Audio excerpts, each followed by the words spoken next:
नमस्कार. आज आपण गाझा संघर्षावर बोलणार आहोत, पण एका खूपच विषण्ण करणाऱ्या अँगलने. हो, म्हणजे गेल्या फक्त 24 तासात जे घडलंय ते ऐकूनच धक्का बसतो. अगदी. मदतीच्या अपेक्षेत लोक जमले होते आणि त्यांच्यावर हल्ले झाले. आकडेवारी पाहिली तर किमान 91 ते 111 मृत्यू. आणि जखमींची संख्या पण 800च्या वर आहे. 820 जखमी. हे फक्त एका दिवसातलं आहे. हो, आणि हे काही पहिल्यांदा घडत नाहीये. मे महिन्यापासून जर पाहिलं तर मदत मिळवताना जवळपास 1330 लोकांनी जीव गमावलाय.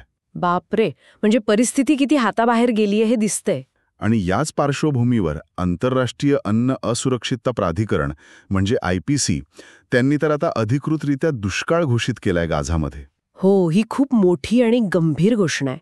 दुष्काळ म्हणजे उपासमारीची भयानक पातळी. भयानकच. कुपोषणामुळे मृत्यू होत आहेत. आत्तापर्यंत 154 लोक गेलेत. त्यात 89 लहान मुलेत. आणि यातले 7 मृत्यू तर अगदी आत्ताचे आहेत. हे आकडेच सांगतात की संकट किती गहीर आहे. बरोबर. तर आज आपण याच ताज्या घटना, मग त्याभोवतीच्या राजनैतिक घडामोडी, जसं अमेरिकेचे दूत स्टीव्ह विटकॉफ तिथे गेलेत, अच्छा, आणि आंतरराष्ट्रीय प्रतिक्रिया काय आहेत, या सगळ्याचा थोडा आढावा घेऊया. नक्कीच. सुरुवात आपण याच मदतीच्या वेळी झालेल्या मृत्यूंपासून करूया का? हो, झिकीम क्रॉसिंग आणि इतर ठिकाणी हे घडलंय. लोक अन्नासाठी थांबले होते आणि तिथेच त्यांच्यावर हल्ला झाला. यातून लोकांची जी हतबलता आहे, जी निराशा आहे, ती दिसते. सामाजिक सुव्यवस्था तर पूर्णपणे कोलमडलेली दिसते. म्हणजे मदतीचा ट्रक आला की जी गर्दी होते त्यात चिंगराचिंगरी आणि आता हे हल्ले. एक अमेरिकन खासगी संस्था आहे GHF, गझा ह्युमॅनिटेरियन फाउंडेशन. हो, ते मदत वाटप करतायत, पण त्यांच्या पद्धतीवर पण टीका होतीये.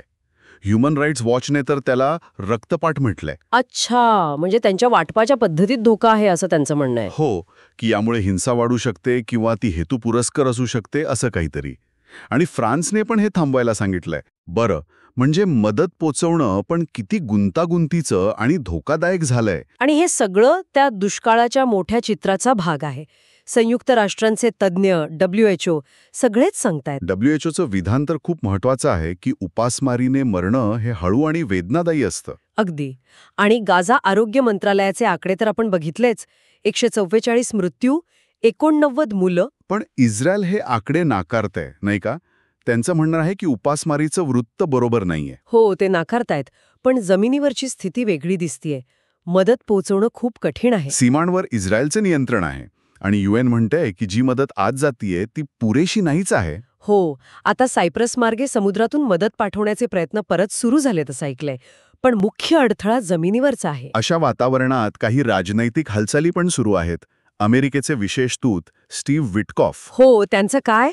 ते इस्रायलमध्ये आहेत. हो, प्रधानमंत्री नेतन्याहूंना भेटलेत ते.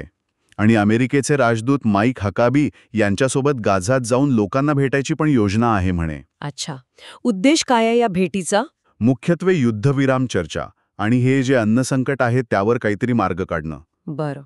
दुसरीकडे अमेरिकेचे माजी अध्यक्ष ट्रम्प यांनी पण काहीतरी म्हटलंय ना? हो, त्यांनी म्हटलंय की गाझामध्ये खरी उपासमार आहे आणि हमासने शरणागती पत्करून ओलीस सोडावेत. म्हणजे अमेरिकेतूनही आता परिस्थिती गंभीर असल्याची कबुली दिली जाते. अगदी. आणि या सगळ्यामुळे इस्रायलवर आंतरराष्ट्रीय दबाव खूप वाढलाय. तो कसा?